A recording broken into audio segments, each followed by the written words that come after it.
what's up? This is Jackal. Thank you for meeting me on the Eli frequency. Could have been anywhere on Earth at this moment. So I'm glad you took the time to spend it with me. So it's not to waste it. What we talking about? We talking about Game on Fat Joe and Jada's show, and talking about his relationship with regard to 50 Cent. So let's jump right into it. 50 Cent in the game? I don't want to say regret, but did you ever say, damn, we could have just smashed the whole game? I never said it once. I don't give a fuck who it is. I would have told my mama this. 50 had beef with Fat Joe and Kiss and Nas.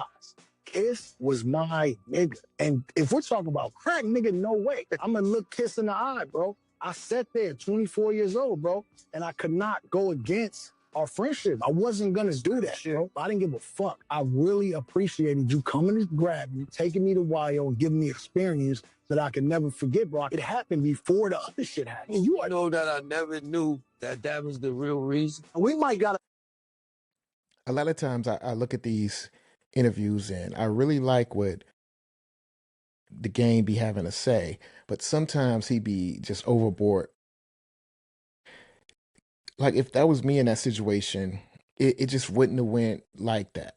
You know what I mean? Because if I was asked a question about somebody 50 Cent had beef with or something like that, I'd have just been like, hey, yo, let's next question, man.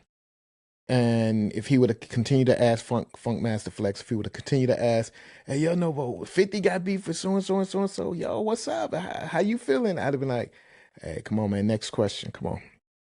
You know what I mean?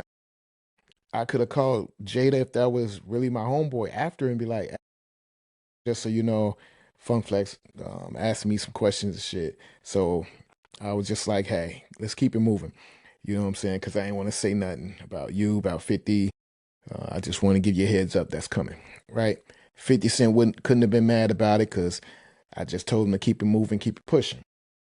He would have understood my relationship, you know what I'm saying? And I ain't got to tell nobody I ain't in it. I ain't got to tell nobody, I ain't in the middle of it. I just got to say, just keep it pushing with the questions, you know what I'm saying? Like, I'll tell you the rest later, but let's keep going.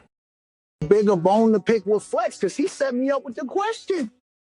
The nigga angered at me. Flex was like, so, 50 got beef with Kiss, he got beef with Nas, he got beef with Joe. I said, nah, I cut him off. I was like, nah, they non-negotiable. 50 heard it and said, yeah, Game ain't in the group. I didn't feel no way about it. It happened on the radio live. Hey, it happened the same day, nigga. Later on, I see Joe and 50 squash it. Yo, I'm like. But see, that's the problem. Therein lies the problem. You can have a person you kick it with can have beef with somebody, and then you jump out the window for that person, and next thing you know, the person who really had the beef and the other people, they squash it. But that leaves you out the window though, because the bigger artists they gonna squash it with. You know what I'm saying? But you a lower artist, so people ain't really gotta squash the beef with you. They gonna keep that same energy with you. You see what I'm saying? So when they squash the beef, like that's why you can't jump out the window like that. That's why you gotta keep it pushing. Hey, don't ask me no questions about that. Keep it pushing, man. Don't ask me no questions about that. You feel what I'm saying? Like, but Game jumped out the window and said, listen, I'm standing 10 toes. Listen, they're my homies from way back. I ain't got no problems with them. Come on, man. You ain't got to sit. That's disrespecting the person you with. If he got a problem with him, you ain't got to have a problem with him, but you ain't got to answer the questions either. Because once you answer the questions, you picking the side you on. You picking the side. It's the same stuff that Snoop Dogg be doing with regard to Tupac. You know what I'm saying? At one minute you see him stepping on buildings, talk about New York, New York, and all this other stuff, and then next minute he up on Hot 97. They saying, "Hey, Pac got a problem with so and so. Pac got a problem with so and so." I ain't got no problem with them. Them my homeboys. Them my homeboys. I got love for Big, man. I got love for Big. What? And you wonder why you gotta go on the plane with a butter knife in your coat while you pretending to be asleep. Cause you moving like that. You know what I'm saying? Like, come on, man. You can't be doing that. Like, you the one that started with stepping on all the buildings and stuff. But now when I'm riding, you go back there and you turn into a sucker. Like, come on, man. No, no, that can't happen, man. You know what I'm saying? Like, Snoop has that issue, man. He be trying to rewrite history, and every chance he get, I feel like he be trying to, you know what I'm saying, sideswipe Tupac's legacy and shit. That's why I don't like him. I be trying to appreciate the shit he be doing, but every chance he get when it comes to Tupac, he tries to like shade his legacy, man. And I ain't with that. You know what I'm saying? I am not with that. And like the game be doing the same, um, sometimes. But let's keep it going. No way, they're friends. I don't know how I feel about that, but I'm your brother forever. But if you know anything about 50, I can say this because that was my friend. And 50 is a genius. He a fucking asshole. He's a troll. One day, me and 50, we just gonna go behind the thing as like brothers and I gotta get it in with him just one time to see if he really built like that. What? I fuck with him. So no, I'm saying, Kiss, I'm just saying. I feel you. Today, there's no game in 50 anything. That's where the game be losing me at. Every 20 years I've been listening to him, listening to his music, all that. And for 20 years, he be cool, he be funny, you be seeing him cry. But there comes a point where he tries to prove he's a tough guy. Like, why? It's not necessary to be doing that. Why are you trying to prove you're a tough guy? You know what I'm saying? Like, to say something like 50, no, that was my friend. Like 50 on interviews ain't talking about to nobody like y'all brothers, like y'all cool. He ain't talking to nobody like that. You understand what I'm saying? Nah, man. So for you to say, we just gotta walk around back one time and get it in to see if he built like that. Like, why you talking like that? You ain't built like that. Like, you try so hard to make the perception as if Game, he be 10 toes, he be fighting everybody. You don't. 20 years, you ran into two incidents that we know about. One was with Homeboy when y'all caught him by himself and y'all tried to make it seem like y'all was punking him and all this other stuff. The other one was um when you went to Hot 97 with 100 dudes and then y'all wind up getting shot. You know what I'm saying? Like y'all wind up getting shot. But like the Joe Budden incident, y'all was right there. You ain't do nothing. He got in the car, then he said you flashed the gun after he got in the car. You just wanted to show him you had a gun. Okay, so what? You got a gun. So you ain't do nothing. Lil Durk was in your city in a club. You ain't do nothing. Like, I'm not saying you a bum or a punk. I'm not saying that, but I'm just saying there have been incidents when you ain't do nothing. You know what I'm saying? There's men talking about they slept you at the mall. You know what I'm saying? Like, there's incidents where you were with people you was talking heavy about and you ain't do nothing. That's not to say you a punk or nothing like that. I'm not saying that. What I'm saying is you don't keep the same energy you act like you keep. Like right here, you talking about y'all got to go around back and why as black folks now? I'm not saying black folks the only ones that do this, but I'm saying I'm talking to y'all. Why as black folks do you like when y'all call yourself hood, street, whatever? Why y'all feel like fighting is the ultimate? None of y'all who call yourself street people can fight for real. All y'all do is throw haymakers and try to knock the other person out. Y'all don't know like how to fight. But yet that's all y'all want to try to do to prove y'all tough and prove y'all manhood. It's unnecessary. Once you get into a certain financial bracket, proving you can fight is the last thing you should be trying to do. Don't you understand that? If I'm a multimillionaire, why would I want to be out of commission for a couple of weeks because I went around the corner to fight with a dude and got my jaw broke. Now I'm not making money to feed my kids no more for a couple of weeks or a few months. Or walk around the corner and I break your jaw. And again, you suing me. So now I'm out of commission for some time. I got to make up money. It does not make sense to keep proving you tough. Listen, I had to prove I was tough when I was in the hood and I was coming up. I had to prove I was tough then so people can leave me alone and won't run up on me without thinking it's going to be smoke. When you elevate to a certain level, like I don't live in the hood no more. I've accomplished some things in my life.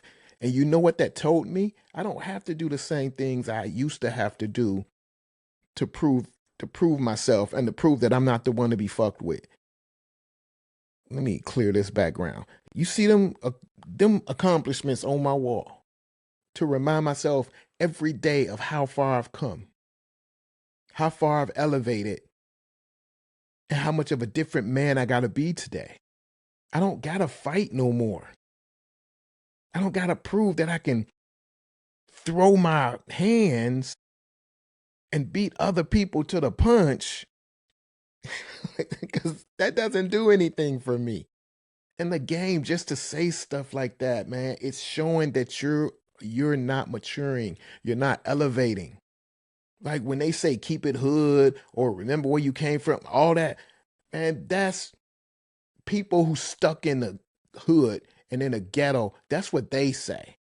Remember where I came from. I'm trying to forget where I came from with respect to trying to prove that I still got that in me. No, I don't have that in me. I came from that and I strive to make it out of that. That's a small part of the world. Like, that's where I had no choice to be. When I was able to make decisions and make choices, I got as far away from that as I could. Yeah, coming from that has taught me a lot. It's built me in a certain way, but that's just a part of my foundational building. That's just to show that I can take it. I can fight. But when I made it out of that, the next level showed me that I can fight in a different way. And I kept making accomplishments. I kept doing it. Game, you've made millions of dollars. Ain't no taking nobody out back no more. Because you're showing that you're not elevating, man. Come on, man. Like, we have to stop thinking that you can fight just because you beat somebody up today does not mean you can beat them up tomorrow. It's the luck of the draw. Unless you're a professional boxer, it's the luck of the draw. I done seen the toughest dude in the neighborhood get beat up by a nerd. You know why? Because the nerd hooked off up on him first and he couldn't catch his bearings. He was the toughest dude because he would usually be the one who hook off first. See what I'm saying? It's all relative. Being like we gotta go behind and blah blah. That don't mean that y'all not brothers. 50 does not, from what I see in the interviews, does not look at you like his brother. So saying, hey, we gotta go square off one time and then we'll be all right. Like that's childish, man. You know what I'm saying? Like I ain't even looking to do that with my real brothers. I ain't got no real brothers, but my two best friends I call my brothers. We will never fight. You know why? Because I've been in the military, and what I've learned is I fight to kill. I don't fight to harm. I fight to kill. That's why I don't fight. That's why I don't fight. And that's why I will never fight either one of my brothers. Ever. I don't care how mad they get at me. We will never fight because I'm not looking to kill nobody. I got too much to lose. I've come too far and have gained too much to lose it because I can't control my temper. I can't control my my mentality. I can't find a different way.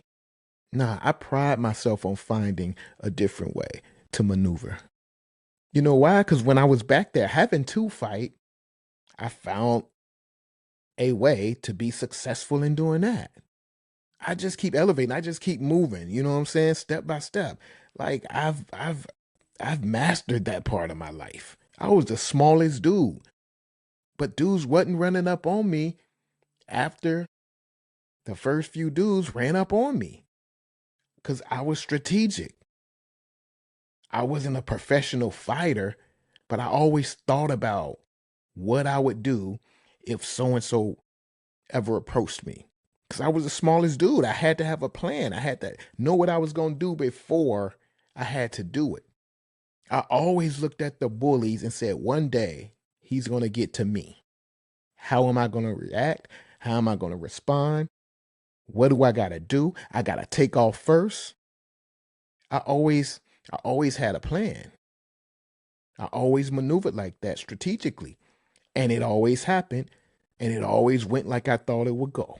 Because I already thought about it. He ain't never thought about it. He just used to being a bully. You know what I mean? He used to being a bully. He ain't got to think about what do I do if so and so swing off on me? What do I got to do? It don't happen often. That's why he a bully. So like I never put off that energy like I'm tough. Like I knock somebody out. Man, I knock you. Like I never do that. And so the game, man, like he be doing that, and it just be tripping me out, man. I'm like, why you be trying to be tough, or why you be trying to make the perception of you is that you're a tough guy, not to play with you, not to mess with you. Like you ain't got to do that. It's not necessary. You're a multimillionaire, man. Why you talking about fighting? You get what I'm saying? That's what be throwing me off about the game sometimes. And so, in a world that evolves in all ways, let your foundation be eternal love always. Thank you for listening. Please hit that like, subscribe, and that notification bell. Please don't forget to comment when I catch you on the next frequently. Peace. You looking good, man. How you doing? I'm fine. That's good. My name's CDN. What's your name? My name's Hadilla. It's a beautiful name, but I just call you Hot. I guess you can. So, what would it take for a man like me to get with a woman as fine as you? You really want to know what it takes to get with a girl like me? For sure. Your gravity, bringing them strings. Yeah, let's add some emotion to this scene.